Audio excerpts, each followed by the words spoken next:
Hi, I'm Daniel. I'm a sleep physician, and if you have insomnia, this channel is for you.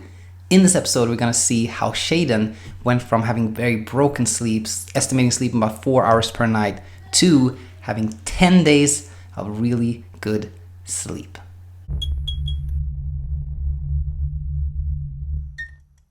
Super nice having you back. Hope you're doing really good. I am excited. It is always nice to share some good news, and we're going to go to Malawi actually. And I talked about Sheadon's path before, but I thought we could look at the entire correspondence between me and Sheadon to really try to learn what helped Sheadon sleep better. So before we do, as always, nothing here is medical advice, just me, sharing thoughts and general advice that I hope will be helpful to anyone tuning in. So let's actually jump right in. So this was September 13th. I got this message on Facebook. Hello, Daniel. So glad that I recently did discover your podcast and YouTube channel. Thank you for all the insights. I have a question, please. I've been doing CBTI through a program called Sleepio. And for those of you not familiar, Sleepio is, I think, mainly web-based, but it is an app too. And as I mentioned the other day, I learned that if you have a London zip code, if you put in the London zip code in the Sleepio app, you can use it. So that said, my problem is waking up through the night and early awakening, wide awake 2 hours before my alarm goes off. Since starting sleep restriction 2 weeks ago, it is as my body adapted to the new window, and I'm now waking up way ahead of my new sleep restricted alarm clock, sometimes 2 hours before, which gives me a total of 4 hours of sleep.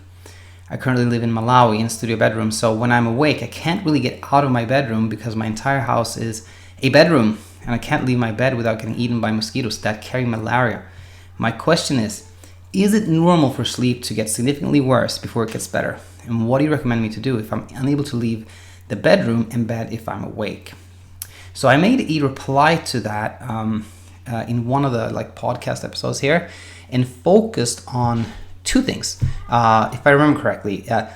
Firstly, many have what we call, or what Martin Reed calls, the nosedive, that when you start, spending less time in bed and, doing the work, the CBTI, then you often have temporarily things get really, really bad. And it's kind of like the insomnia reacts to you trying to get better. And not to spend too much time here, but, there's this part of your brain that is there to identify threats and harm, and that one is, that's what happens when we start having insomnia. That part of your brain has identified sleeplessness as a problem and is telling you got to do something about this, you got to do something about it.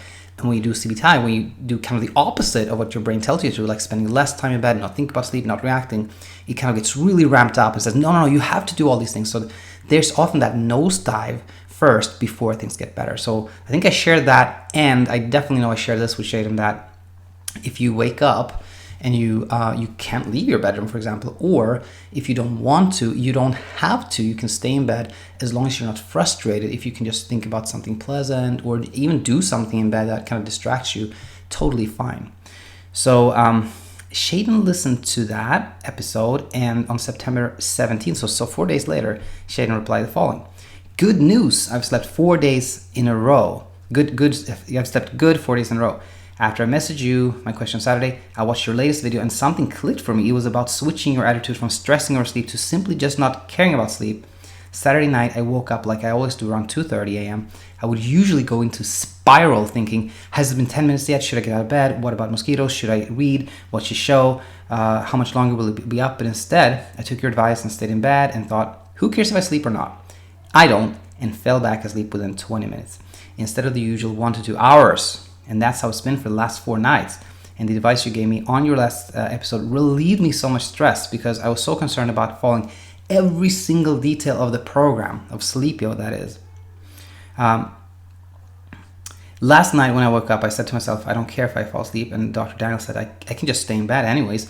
And I was right back to sleep. Instead of an average 4 or 5 hours of restless sleep, I've gotten a satisfying 6 to 6.5 hours of sleep. Thank you so much. I said it was awesome to hear, and I actually did say, I said, you might have some bumps in the road, try not to react. I mentioned that, and sure enough, we're going to see what happened next here. This is September 18. Well, unfortunately, last night was a terrible night. I'm looking forward to listening to your next episode. I mentioned I would do an episode on, what to do when things are starting to get better. And in that episode, I said that if you're starting to get better and then have this like relapse, then try not to react at all. Don't do anything. Don't pretend it's a hiccup.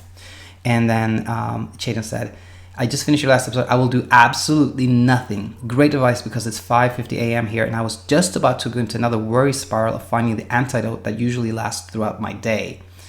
Thank you.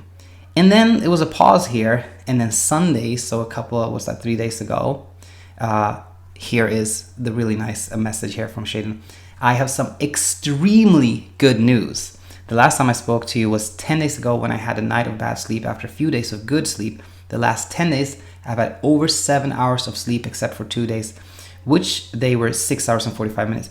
Thank you so much. Your videos and professional advice has been so helpful. The best advice you gave me was about sleep, simply not caring about being awake at night, which eased my stress and anxiety and made me fall asleep quicker. Also, another thing that I picked up that helped was planning before I fell asleep to play a podcast if I woke up in the middle of the night. And usually it's an episode of the podcast that I really enjoy. So if I wake up at 3 a.m., I'm actually excited to be up to listen to the podcast, which would not make me stress and help me fall asleep faster. This is really, really, really important. I didn't see this before. And Sheadon really illustrates the following. Like, oftentimes what happens is like you wake up and it's like 2 a.m. or 3 a.m. and you're like, what should I do? Should I do this? Should I do that? Should I do that? And that's terrible to do at night. Having a plan like Sheadon had here, excellent. Well done, Sheadon. So, in Sheadon's case, he knew exactly what he was going to do if he woke up. And also, he did something he enjoyed, looked forward to even, which is awesome. You may think that, oh my gosh, then I'm going to look up just because I want to do that. That doesn't happen. In fact, when you want to sleep, you can't. But when you actually don't want to sleep, when you have something you actually look forward to doing at night, then you just sleep. So that's what happens. Thank you. Please inform all your listeners that my successful story is because of your help. I want to thank you, Sheadon. This is awesome that you share this. And let's conclude there. So I think in summary here, real learning points is you don't have to leave the bed. You can stay in bed as long as you're not frustrated or angry. And the word, Sheadon mentioned several times that he used to go into this spiral thinking, what should I do? Having a plan is excellent.